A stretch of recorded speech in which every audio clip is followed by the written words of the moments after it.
Hi, welcome to Change. I'm Bonnie Carlin with the Senior Cafe at the Barn in Schaumburg, and I'm happy to be here with you. Today we're going to be talking about from the time we were young up until now, when our society seems to be out of control sometimes.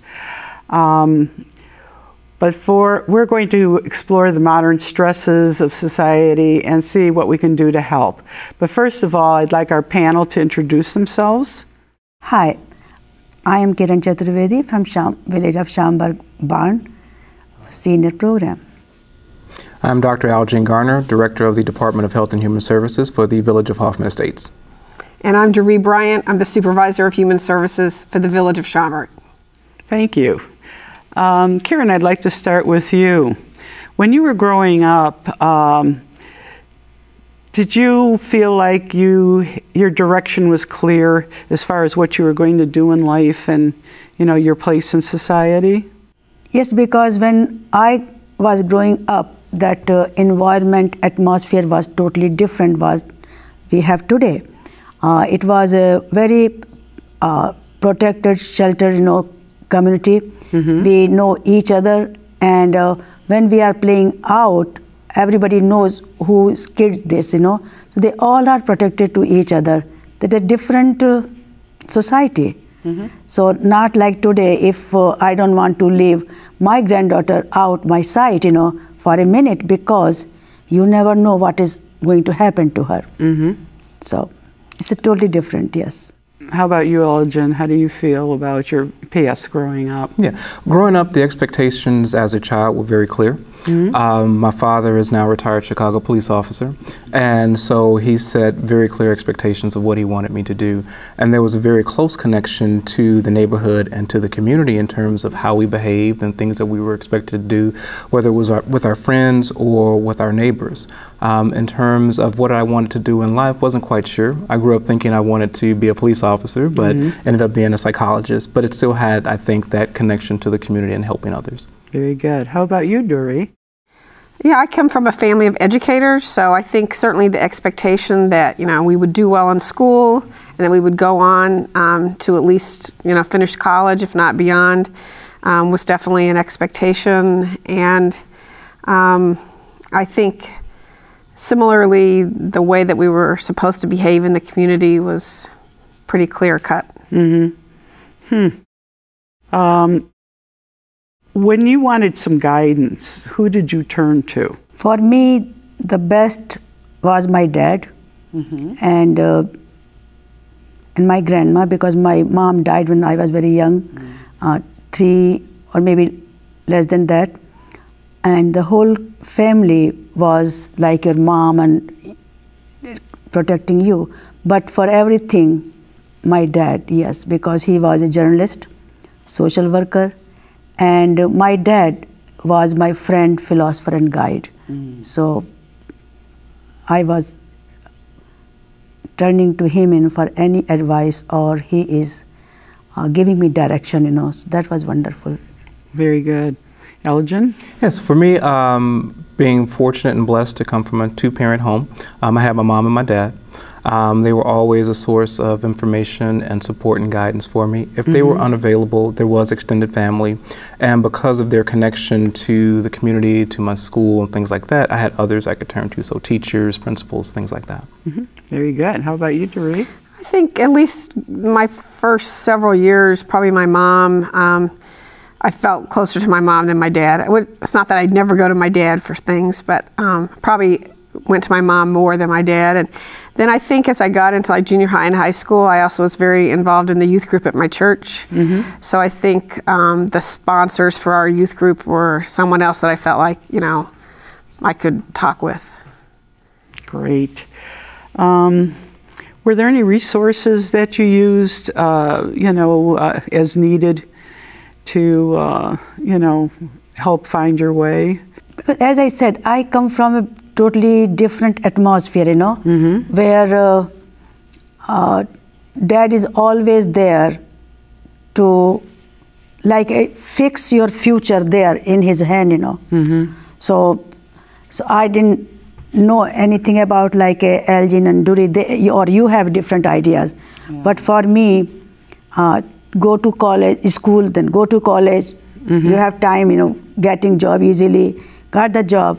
Now time to get married, they arrange marriage. So you are, everything is set for you. So in other words, you didn't like have a counseling center that you went to get some assistance with something? Nothing like that. Everything is pre-planned. And we are step by step going towards that, And for me, it looks like that was a very good thing, Yes, yes. Right. Yeah, even for me, I think, I sort of had fixed in my mind each step I was going to do, going to school and, getting an education, graduating, getting a good job and, being a good member of society and everything. So I was not thinking. They were thinking for me. Oh. And I was doing that. But they certainly had good thoughts. Was there ever anything like, what if someone didn't like the plan? Or does that just never come up? Didn't come up because dad or other family members, whatever they decide or they thought, it was very good, because there's no because. Okay, so no one disagreed with the plan that their parents had for them. So there's no because. Everything is planned. So do you have anything to add, Dory? I don't remember. Like I say, I think another resource for me was my church. But I don't recall there being, I'm sure there probably was a mental health center or something in town, but I don't remember very much about that, really. Outside of the family, it would have been, I know for me, I spent a little time in the Cub Scouts. Oh, that was good. And I also played sports. That was a great source of support. But also just a connection with school. And I know I'm going to get teased about this, but I did sing in the choir for a while, and there was a connection to the church. So those were all additional resources to what my parents provided. Yes. Yeah, I was active in school too, and those were things that kind of kept me busy. And I had a part-time job after school at a daycare center. And it's great. So that was something. So back then, I think parents kept their kids pretty busy. They defined activities for them and, helped them with homework and guided them along, the path. It was a hands-on connection, and not that I'm against video games. I love video games, but I think that they have a place and should not be a substitute for that hands-on one-to-one contact between a parent and a child. Oh, absolutely. So you think that the time should be limited, in other words. And say with parents having supper with their children in a quiet setting where everybody can talk and reconnect. That's certainly a good idea too. I agree. Lots of good conversations can happen over wonderful meals. Yes, absolutely. Even over not so wonderful meals. That's true too. No, that is true because we all were eating together, all aunties and sister-in-laws, they all are cooking in the kitchen. And it is, different when everybody is in family all together, then something different, and very good that, yes. Great. Well, we're going to hold that thought. We're going to go to break for a moment, and we'll be right back.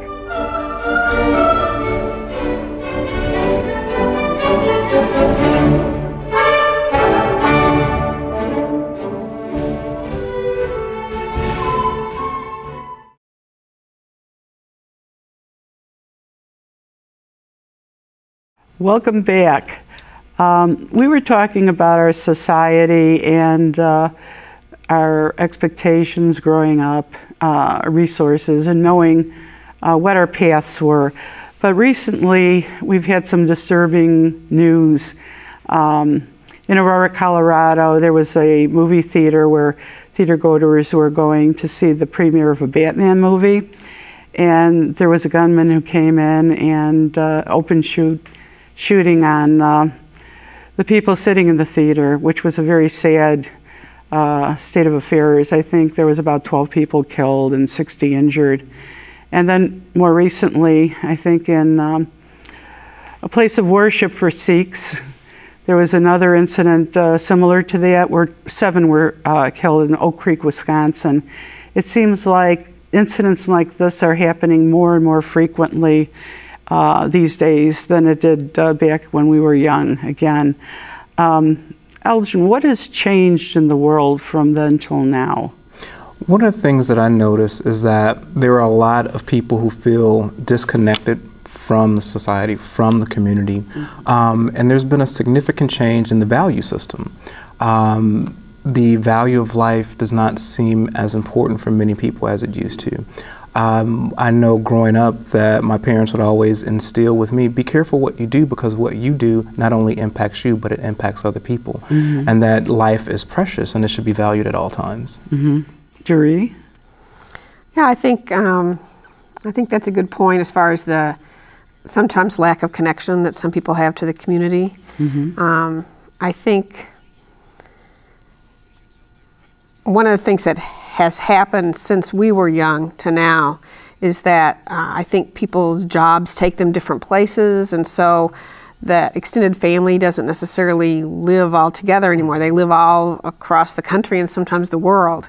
And so that, what you were talking about, Kieran, as far as that, family always being there for you or whatever, I think that's one of the big changes, is just how far apart people live from each other. And so sometimes you don't have those same connections that you had when we were young. Anyway. But also I think, as my grandma used to say, that when you walk, you talk, you reflect your family. So that something behind your family is lacking. And in the name of freedom, we are becoming totally indisciplined, because freedom does not mean that way. So that is a main thing. And also, as Elgin said, and Dury also, that disconnection is, main part is playing on that. Because when we were young, we all were playing together, and now we can see, kids are in their room and playing with, video game and this and that, and they are not listening anything, or they are more connected with unknown face that is on text or Facebook, but they don't have time to connect with them, to real people. So that thing is also making this society in such going wrong direction. Yes, there is no value of life. True. Just imagination, whatever it is, So what other pressures do young people feel today? Well, I think one big difference between what we were talking about when we were younger and now is I would use the word uncertainty. I think there was a lot more certainty when we were young, and that there's a lot more uncertainty now. And I don't know if that, a lot of people talk about, that this current generation, they were young when September 11th happened, and then a lot of people cite that as like, a turning point as far as, anything can happen, and, you just don't know from one day to the next, if you're still going to be here or not. But I don't think it's just that. I think, now, just read the newspaper. There's no guarantee when you go spend the money and the time and the effort to go through 4 years of college that there's going to be anything for you on the other end of that. And there used to be a lot more certainty, I think, that if you put in the time, and it wasn't as expensive to go to college then either, but in any case, you put whatever the money was at that point, that there would be something for you on the other end of that. And a lot of the kids nowadays are taking out these enormous student loans. And if they can't get a job, there's no way to pay it back. It's really frightening. And you mentioned an important piece too, the uncertainty. One of the things that when I think back to my childhood, regardless of what was going on in my life as a kid, and being a kid is hard, there was always a stable base to come back to. And so with all the financial pressures and all the demands that are placed on parents, that stable base is not there as strong as it should be. And that's something that where we try to focus on and build that so that they can have that security. So no matter what's going on at school or on the playground, you can come back home and talk to me. Particularly when you think about bullying. These kids sit and they endure bullying and never talk to anybody. Then when they talk, it's too late. Well, my mom always told me, if you need to talk, come talk to me. And let's make that happen. Oh, that's great. You had a good relationship with your parents and everything. What are usually the first red flags you see that a child is in trouble? For some, they will withdraw and become very quiet, isolate themselves to their rooms. A lot of times you can tell if there's a significant decrease in academic performance, or other times you may see an increase in acting out on negative behaviors in school. Those are not, always hard and fast rules, but it's just things to look out for. So if you had a kid who is generally very, very happy and they are now sad and withdrawn, it's something to pay attention to. Begin to ask questions, and inquire. Parents have a right to know what's going on in their children's lives. I'm sorry, kids are going to disagree with me, but you have no right to privacy until you're 21 and on your own. That sounds good. That is the best I think sometimes the other side of the coin from what Algene's talking about is maybe kids that have because he's talking about kids that withdraw, which I 100% agree with. I think there's other kids that have like a false sense of bravado, so they kind of cover up their feelings of insecurity or uncertainty by kind of acting like there's nothing wrong, or like boasting, or do you know what I'm saying? It's that false sense of bravado. Could that be like bullying too? It could be, sure, absolutely. Yeah. So they behave in a different way to cover up their feelings of insecurity. Absolutely. So one of the thoughts is, if I'm hurting, I want you to hurt too. So they will act that out. So if you see somebody that's acting in this way, what's the best thing to do? Is there any way you can help them? Extend a warm hand. I think as adults and authority figures and as parents, we're very quick to set the rule. Don't do that. But if we could extend that hand and ask the question and open the door to have a conversation, hey, what's going on? This is not like you, or this is unusual behavior. I want to know what's going on in your life versus don't you do that. Yes. So in other words, you get on the child's side. You're going to help them rather than tell them that they're not, doing the right thing. Become an ally. Exactly. Well, that's great. Well, we've reviewed today's stresses on our young people. We've talked about that. And we're going to take a short break, and we'll be right back. Thank you.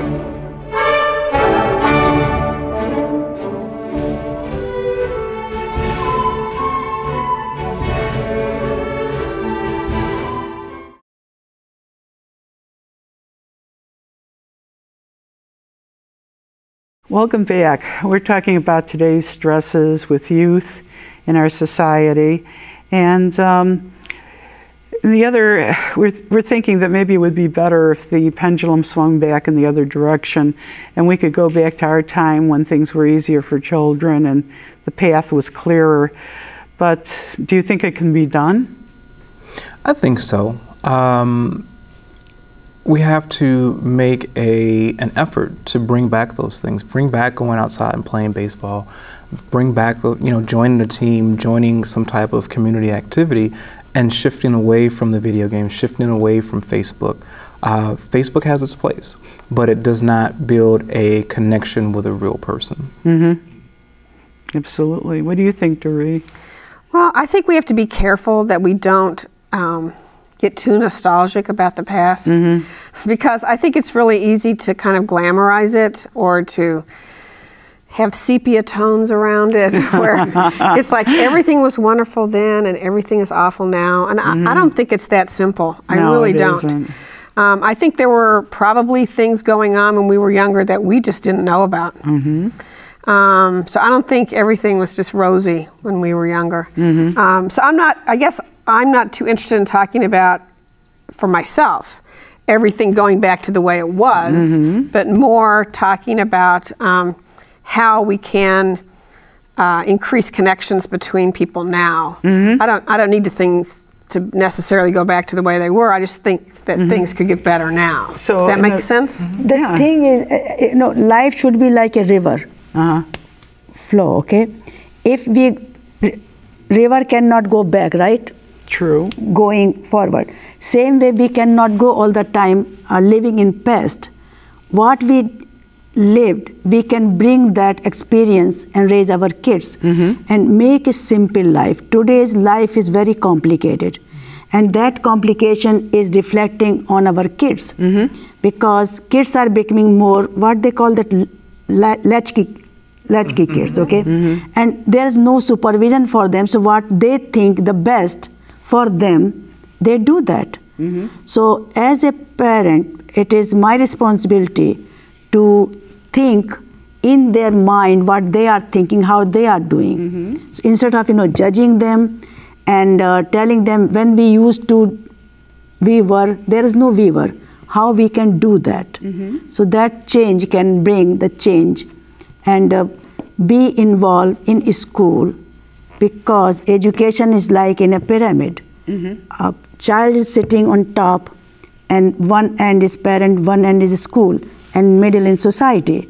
So if we all can hold, as they say, it takes whole village to raise a child, that will bring that every solution of every problem. And what can I as a grandparent do to help with, with the children? What I would say, and I love technology. I think it's great. It's nice to be able to pull over to the side of the road and hold a meeting in my car. I wouldn't want that to go away, not going back to the days of the rotary phone. But I think it's important that we instill values and beliefs in our children. Those core values, what you believe, love another person, that's not going to change. And I don't care how much technology changes society. If that value is there, that will be carried forward. So that is something that can be instilled in your grandchildren. That's great. Karen, you're a grandma, right? Yes, what do you think? What would you do?